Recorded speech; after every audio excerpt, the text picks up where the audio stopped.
യേശുക്രിസ്തുവിൽ പ്രിയ സഹോദരങ്ങളെ, ഇന്ന് നമ്മൾ പഠിക്കുന്നത് പ്രഭാഷകന്റെ ഗ്രന്ഥം 40-ാം അധ്യായമാണ്.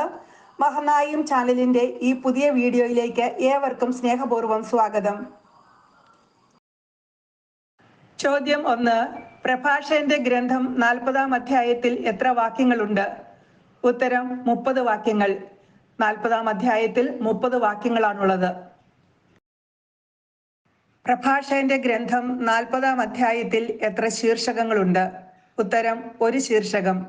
മനുഷ്യന്റെ ദയനീയ അവസ്ഥ എന്നൊരു ശീർഷകം മാത്രമാണ് 40-ാം അധ്യായത്തിലുള്ളത്. പ്രഭാഷകൻ 40:1. ഓരോരുത്തർക്കും ധാരാളം ജോലി നിശ്ചയിക്കപ്പെട്ടിട്ടുണ്ട്. മാതാവിന്റെ ഉദരത്തിൽ നിന്നും പുറത്തു വരുന്ന നിമിഷം മുതൽ സർവരുടെയും മാതാവിന്റെ അടുത്തേക്ക് മടങ്ങുന്നതുവരെ ആദത്തിന്റെ സന്തതികളുടെ മേൽ ഭാരമുള്ള നുകം വയ്ക്കപ്പെട്ടിരിക്കുന്നു. ഓരോരുത്തർക്കും എന്ത് നിശ്ചയിക്കപ്പെട്ടിട്ടുണ്ട് എന്നാണ് പ്രഭാഷകൻ 40-ാം അധ്യായം 1-ാം വാക്യത്തിൽ പറയുന്നത്. ഉത്തരം ഓരോരുത്തർക്കും ധാരാളം ജോലി നിശ്ചയിക്കപ്പെട്ടിട്ടുണ്ട്. ഓരോരുത്തർക്കും ധാരാളം ജോലി നിശ്ചയിക്കപ്പെട്ടിട്ടുണ്ട്. ചോദ്യം 4. എപ്പോൾ മുതൽ എപ്പോൾ വരെയാണ് ആദത്തിന്റെ സന്തതികളുടെ മേൽ ഭാരമുള്ള നുകം വയ്ക്കപ്പെട്ടിരിക്കുന്നത്? ഉത്തരം മാതാവിന്റെ ഉദരത്തിൽ നിന്നും പുറത്തു വരുന്ന നിമിഷം മുതൽ സർവരുടെയും മാതാവിന്റെ അടുത്തേക്ക് മടങ്ങുന്നതുവരെ. ചോദ്യം 5. ആരുടെ മേലാണ് ഭാരമുള്ള നുകം വയ്ക്കപ്പെട്ടിരിക്കുന്നത്? ഉത്തരം ആദത്തിന്റെ സന്തതികളുടെ മേൽ. ആദത്തിന്റെ സന്തതികളുടെ മേലാണ് ഭാരമുള്ള നുകം വയ്ക്കപ്പെട്ടിരിക്കുന്നത്. പ്രഭാഷകൻ 40:2.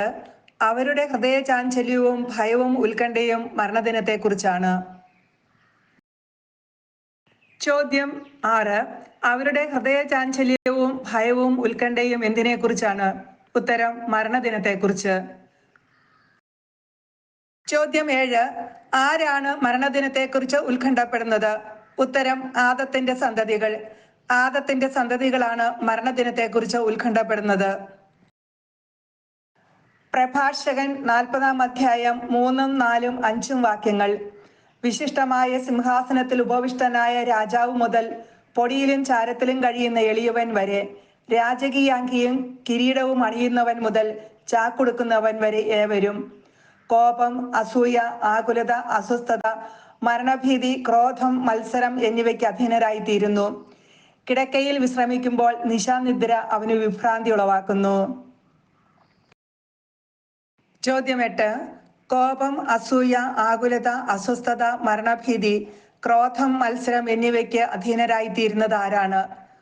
ഉത്തരം വിശിഷ്ടമായി സിംഹാസനത്തിൽ ഉപവിഷ്ടനായ രാജാവ് മുതൽ പൊടിയിലും ചാരത്തിലും കഴിയുന്ന എളിയവൻ വരെ, രാജകീയാങ്കിയും കിരീടവും അണിയുന്നവൻ മുതൽ ചാക്കുടുക്കുന്നവൻ വരെ ഏവരും. ചോദ്യം 9. രാജാവ് എവിടെയാണ് ഉപവിഷ്ടനാകുന്നത്? ഉത്തരം വിശിഷ്ടമായ സിംഹാസനത്തിൽ. രാജാവ് വിശിഷ്ടമായ സിംഹാസനത്തിലാണ് ഉപവിഷ്ടനാകുന്നത്. ആരാണ് പൊടിയിലും ചാരത്തിലും കഴിയുന്നത്? ഉത്തരം എളിയവൻ. ചോദ്യം 11. എപ്പോഴാണ് നിശാനിദ്ര അവന് വിഭ്രാന്തി ഉളവാക്കുന്നത്? ഉത്തരം കിടക്കയിൽ വിശ്രമിക്കുമ്പോൾ. ആർക്കാണ് നിശാനിദ്ര വിഭ്രാന്തി ഉളവാക്കുന്നത്? ഉത്തരം വിശിഷ്ടമായി സിംഹാസനത്തിൽ ഉപവിഷ്ടനായ രാജാവ് മുതൽ പൊടിയിലും ചാരത്തിലും കഴിയുന്ന എളിയവൻ വരെ, രാജകീയാങ്കിയും കിരീടവും അണിയുന്നവൻ മുതൽ ചാക്കുടുക്കുന്നവൻ വരെ ഏവർക്കും. വിശിഷ്ടമായ സിംഹാസനത്തിൽ ഉപവിഷ്ടനായ രാജാവ് മുതൽ പൊടിയിലും ചാരത്തിലും കഴിയുന്ന എളിയവൻ വരെ, രാജകീയാങ്കിയും കിരീടവും അണിയുന്നവൻ മുതൽ ചാക്കുടുക്കുന്നവൻ വരെ ഏവരും എന്തിനൊക്കെയാണ് അധീനരായിത്തീരുന്നത്? ഉത്തരം കോപം, അസൂയ, ആകുലത, അസ്വസ്ഥത, മരണഭീതി, ക്രോധം, മത്സരം എന്നീ 7 കാര്യങ്ങൾക്ക് അധീനരായിത്തീരുന്നു. പ്രഭാഷകൻ 40:6. അവന് വിശ്രമം അല്പം മാത്രം ലഭിക്കുന്നു, ചിലപ്പോൾ അതുമില്ല. ഉറക്കത്തിലും ഉണർന്നിരിക്കുമ്പോഴെന്നതുപോലെ യുദ്ധനിരയിൽ നിന്ന് ഓടിപ്പോന്നവനെ പോലെ അവൻ ദുസ്വപ്നങ്ങളാൽ അസ്വസ്ഥനാകുന്നു. ചോദ്യം 14. പ്രഭാഷകൻ 40:6 പ്രകാരം മനുഷ്യന് അല്പം മാത്രം ലഭിക്കുന്നത് എന്താണ്? ഉത്തരം വിശ്രമം. അടുത്ത ചോദ്യം, മനുഷ്യൻ എന്തിനാലാണ് അസ്വസ്ഥനാകുന്നത്? ഉത്തരം, ദുസ്വപ്നങ്ങളാൽ.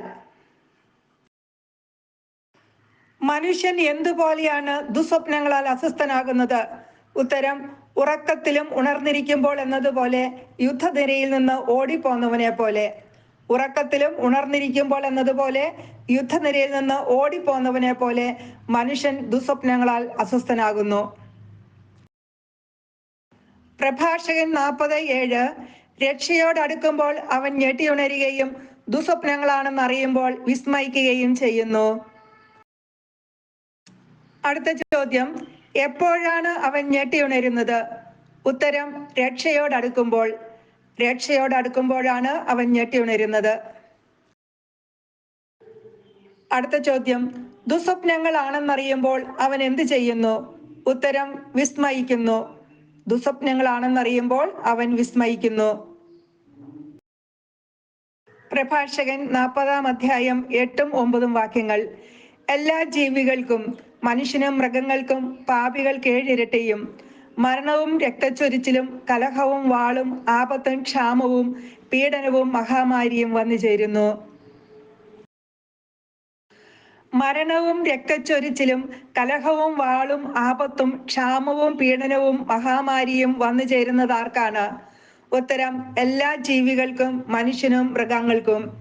എല്ലാ ജീവികൾക്കും, മനുഷ്യനും മൃഗങ്ങൾക്കുമാണ് മേൽപ്പറഞ്ഞ തിന്മകൾ വന്നു ചേരുന്നത്.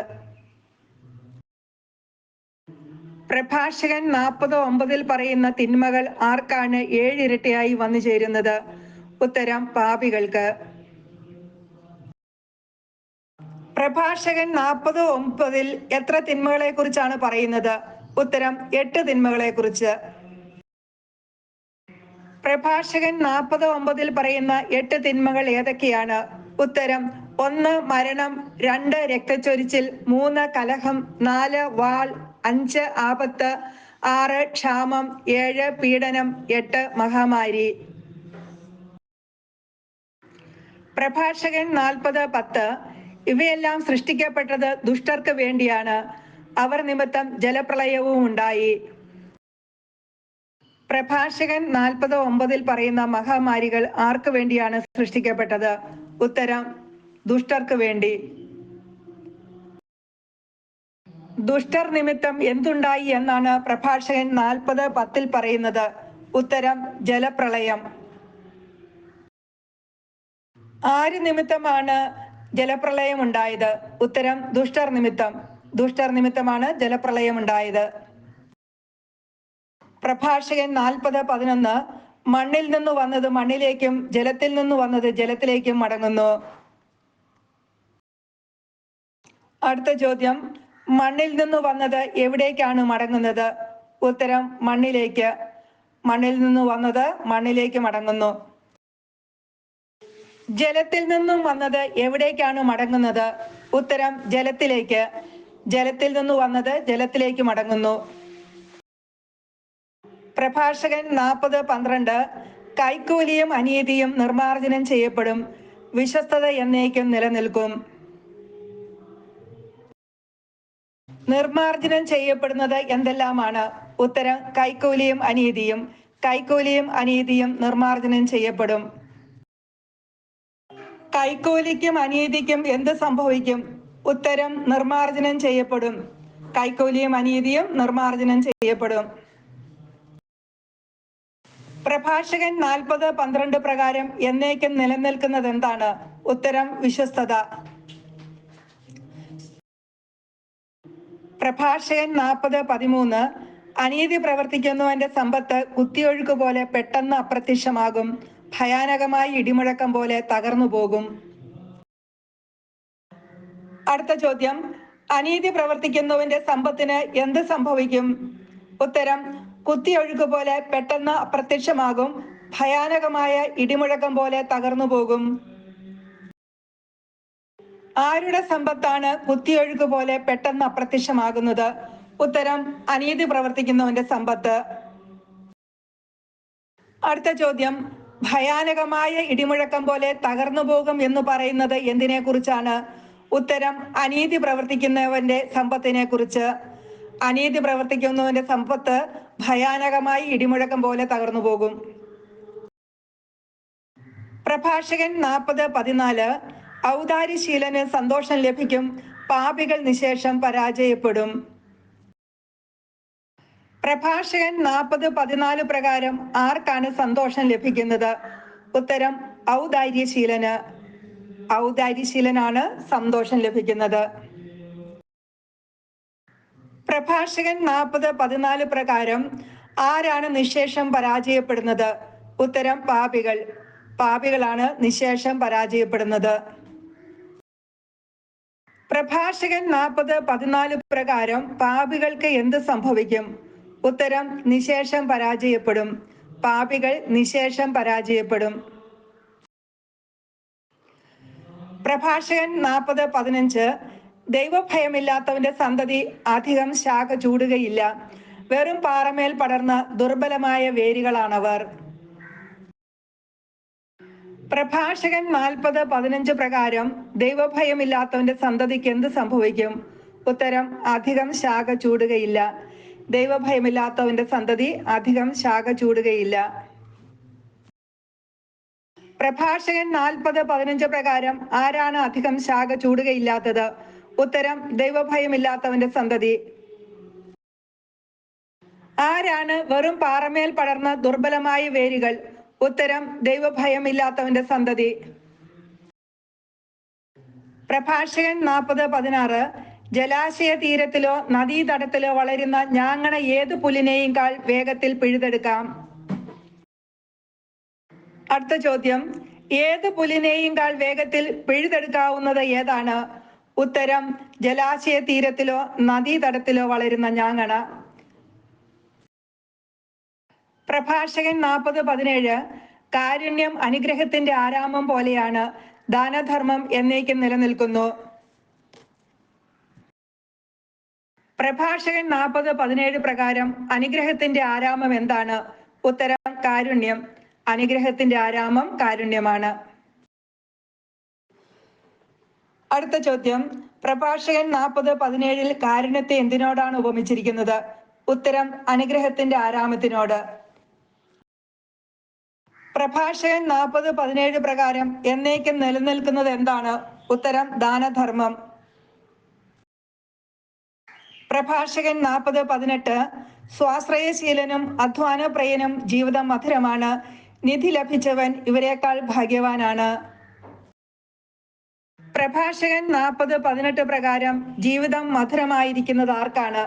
ഉത്തരം സ്വാശ്രയശീലനും അധ്വാനപ്രിയനും.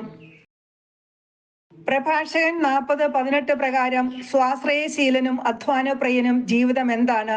ഉത്തരം മധുരമാണ്. അടുത്ത ചോദ്യം, നിധി ലഭിച്ചവൻ ആരേക്കാൾ ഭാഗ്യവാനാണ്? ഉത്തരം സ്വാശ്രയശീലനെയും അധ്വാനപ്രിയനെയും കാൾ.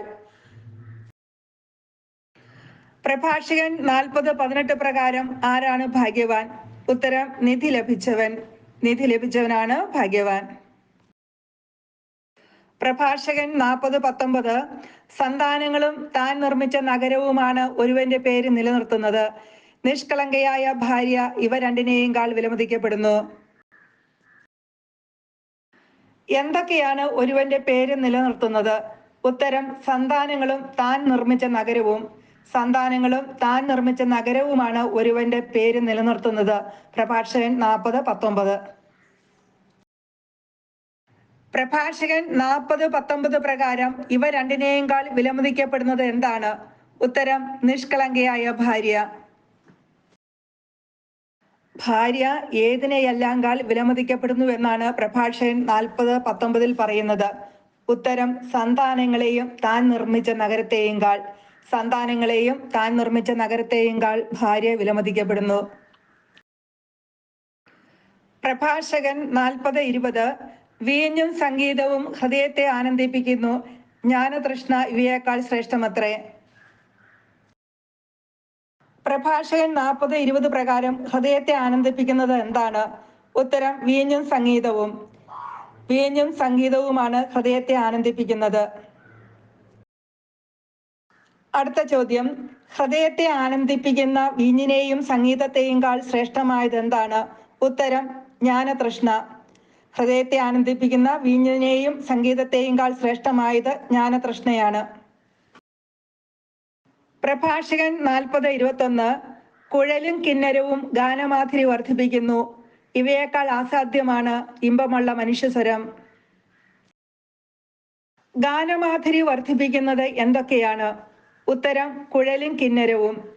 കുഴലും കിന്നരവുമാണ് ഗാനമാധുരി വർദ്ധിപ്പിക്കുന്നത്. കുഴലിനെയും കിന്നരത്തെയും കാൾ ആസ്വാദ്യമായത് എന്താണ്? ഉത്തരം ഇമ്പമുള്ള മനുഷ്യസ്വരം. ഇമ്പമുള്ള മനുഷ്യസ്വരമാണ് കുഴലിനെയും കിന്നരത്തെയും കാൾ ആസ്വാദ്യമായത്. പ്രഭാഷകൻ 40:22 പ്രസന്നതയും സൗന്ദര്യവും കണ്ണിന് ആനന്ദം നൽകുന്നു. ഇവയേക്കാൾ ആനന്ദദായകമാണ് വയലിലെ ഇളം തളിരുകൾ.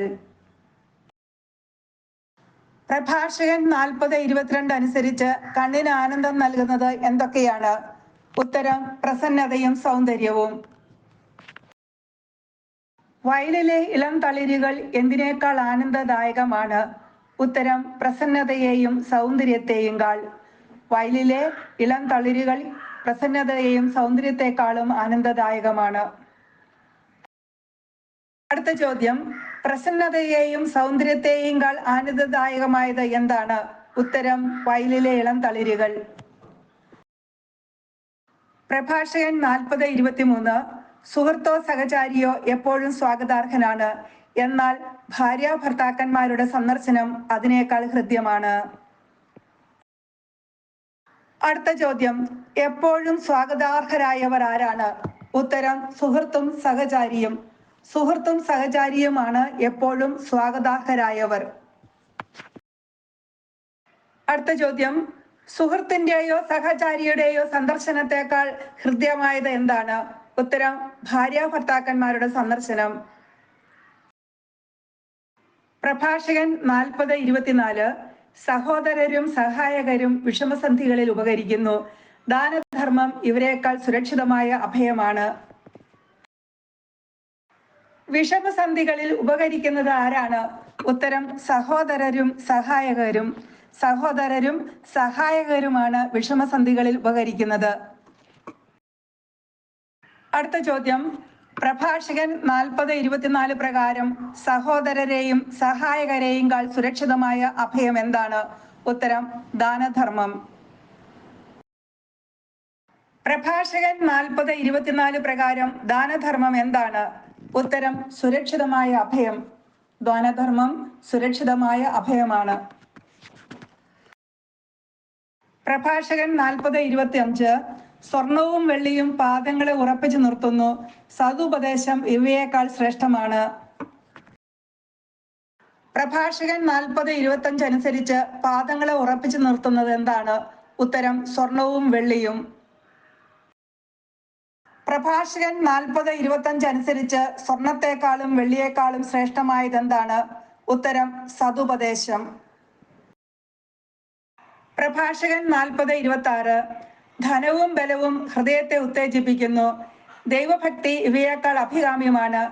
അതുവഴി നഷ്ടമുണ്ടാകുന്നില്ല. ദൈവഭക്തന് അന്യസഹായം തേടേണ്ടതില്ല. അടുത്ത ചോദ്യം, ഹൃദയത്തെ ഉത്തേജിപ്പിക്കുന്നത് എന്താണ്? ഉത്തരം ധനവും ബലവും. അടുത്ത ചോദ്യം, ദൈവഭക്തി എന്തിനേക്കാൾ അഭികാമ്യമാണ്? ഉത്തരം ധനത്തെയും ബലത്തെയും കാൾ. പ്രഭാഷകൻ 40:26 പ്രകാരം ദൈവഭക്തി ധനത്തെയും ബലത്തെയും കാൾ അഭികാമ്യമാണ്.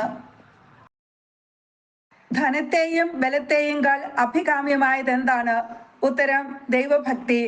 ദൈവഭക്തിയാണ് ധനത്തെയും ബലത്തെയും കാൾ അഭികാമ്യമായത്. അതുവഴി നഷ്ടമുണ്ടാകുന്നില്ല എന്ന് പ്രഭാഷകൻ 40:26 പറയുന്നത് എന്തിനെ കുറിച്ചാണ്? ഉത്തരം ദൈവഭക്തിയെ കുറിച്ച്. ആർക്കാണ് അന്യസഹായം തേടേണ്ടതില്ലാത്തത്? ഉത്തരം ദൈവഭക്തന്. ദൈവഭക്തന് അന്യസഹായം തേടേണ്ടതില്ല.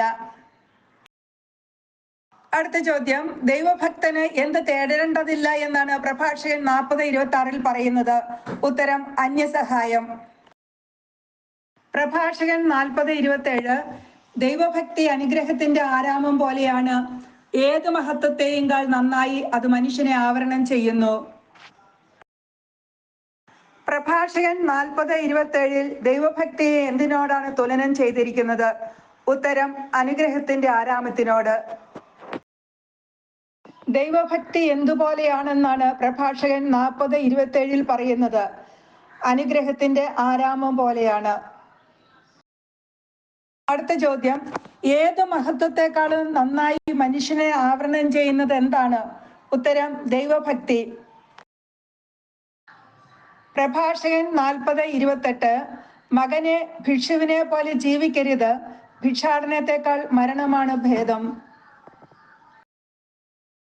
അടുത്ത ചോദ്യം, മകനെ ആരെ പോലെ ജീവിക്കരുതെന്നാണ് പ്രഭാഷകൻ 40:28 പറയുന്നത്? ഉത്തരം ഭിക്ഷുവിനെ പോലെ ജീവിക്കരുത്. മരണം എന്തിനേക്കാൾ ഭേദമാണെന്നാണ് പ്രഭാഷകൻ 40:28 പറയുന്നത്? ഉത്തരം ഭിക്ഷാടനത്തെക്കാൾ. പ്രഭാഷകൻ 40:28 പ്രകാരം ഭിക്ഷാടനത്തെക്കാൾ ഭേദം എന്താണ്? ഉത്തരം മരണം. പ്രഭാഷകൻ 40:29 ഒരുവൻ മറ്റൊരുവന്റെ ഭക്ഷണമേശയിൽ ആശ അർപ്പിച്ചാൽ അവന്റെ അസ്തിത്വം ജീവിതമെന്ന പേരിന് യോഗ്യമല്ല. അവൻ അന്യന്റെ ഭക്ഷണം കൊണ്ട് തന്നെ തന്നെ മലിനമാക്കുന്നു. ബുദ്ധിമാനും സതുപദേശം ലഭിച്ചവനും അതൊഴിവാക്കും. അടുത്ത ചോദ്യം, ഒരുവന്റെ അസ്തിത്വം ജീവിതമെന്ന പേരിന് യോഗ്യമല്ലാതാകുന്നത് എപ്പോഴാണ്? ഉത്തരം ഒരുവൻ മറ്റൊരുവന്റെ ഭക്ഷണമേശയിൽ ആശ അർപ്പിച്ചാൽ. ഒരുവൻ മറ്റൊരുവന്റെ ഭക്ഷണമേശയിൽ ആർച്ച അർപ്പിച്ചാൽ അവന്റെ അസ്തിത്വം ജീവിതമെന്ന പേരിന് യോഗ്യമല്ല. ആരാണ് അന്യന്റെ ഭക്ഷണം കൊണ്ട് തന്നെ തന്നെ മലിനമാക്കുന്നത്? ഉത്തരം മറ്റൊരുവന്റെ ഭക്ഷണമേശയിൽ ആശ അർപ്പിക്കുന്നവൻ. മറ്റൊരുവന്റെ ഭക്ഷണമേശയിൽ ആശ അർപ്പിക്കുന്നവൻ അന്യന്റെ ഭക്ഷണം കൊണ്ട് തന്നെ തന്നെ മലിനമാക്കുന്നു. അടുത്ത ചോദ്യം, ബുദ്ധിമാനും സതുപദേശം ലഭിച്ചവനും എന്തൊഴിവാക്കുമെന്നാണ് പ്രഭാഷകൻ 40:29 പറയുന്നത്? ഉത്തരം മറ്റൊരുവന്റെ ഭക്ഷണമേശയിൽ ആശ അർപ്പിക്കുന്നത് ഒഴിവാക്കും. മറ്റൊരുവന്റെ ഭക്ഷണമേശയിൽ ആശ അർപ്പിക്കുന്നത് ഒഴിവാക്കും. പ്രഭാഷകൻ 40:30 നിർലജ്ജന്റെ നാവിന് ഭിക്ഷാടനം മധുരമെങ്കിലും അവന്റെ ഉദരത്തിൽ അഗ്നി ജ്വലിക്കുകയാണ്. ആരുടെ നാവിനാണ് ഭിക്ഷാടനം മധുരമായിരിക്കുന്നത്? ഉത്തരം നിർലജ്ജന്റെ നാവിന്. നിർലജ്ജന്റെ നാവിന് ഭിക്ഷാടനം മധുരമാണ്. അടുത്ത ചോദ്യം, നിർലജ്ജന്റെ ഉദരത്തിൽ ജ്വലിക്കുന്നത് എന്താണ്? ഉത്തരം അഗ്നി. അടുത്ത ചോദ്യം, ആരുടെ ഉദരത്തിലാണ് അഗ്നി ജ്വലിക്കുന്നത്? ഉത്തരം നിർലജ്ജന്റെ ഉദരത്തിൽ. പ്രഭാഷകന്റെ ഗ്രന്ഥം 40-ാം അധ്യായത്തിൽ അനുഗ്രഹത്തിന്റെ ആരാമം പോലെയാണ് എന്ന് വിശേഷിപ്പിക്കപ്പെടുന്നവ ഏതെല്ലാമാണ്? ഉത്തരം കാരുണ്യം, ദൈവഭക്തി. പ്രഭാഷകൻ 40:17 കാരുണ്യത്തെയും 40:27 ദൈവഭക്തിയെയും അനുഗ്രഹത്തിന്റെ ആരാമം പോലെയാണ് എന്ന് വിശേഷിപ്പിക്കുന്നു. പ്രഭാഷകൻ 40:1 സമാന വാക്യങ്ങൾ എഴുതുക. ഉത്തരം ജോബ് 5:7 സഭാപ്രസംഗകൻ 1:3. പ്രഭാഷകൻ 40:6 സമാന വാക്യങ്ങൾ ഏതെല്ലാം? ഉത്തരം ജോബ് 7-ാം അധ്യായം 13-15 വാക്യങ്ങൾ, ജ്ഞാനം 18-ാം അധ്യായം 17-ാം വാക്യം. ജോബ് 7, 13, 15, ജ്ഞാനം 18, 17. യേശുക്രിസ്തുവിൽ പ്രിയ സ്നേഹിതരെ, പ്രഭാഷകന്റെ ഗ്രന്ഥം 40-ാം അധ്യായത്തിൽ നിന്നുള്ള ചോദ്യോത്തരങ്ങൾ അവസാനിച്ചിരിക്കുകയാണ്. ലോഗോസ് ബൈബിൾ ക്വിസിനുള്ള എല്ലാ ഭാഗങ്ങളും 2024 എല്ലാ ഭാഗങ്ങളും അവസാനിച്ചു. ഇനി മുതൽ മോക്ക് ടെസ്റ്റ് ആണ്. എല്ലാവർക്കും നന്ദി. എല്ലാവരുടെയും സഹകരണം വീണ്ടും പ്രതീക്ഷിക്കുന്നു.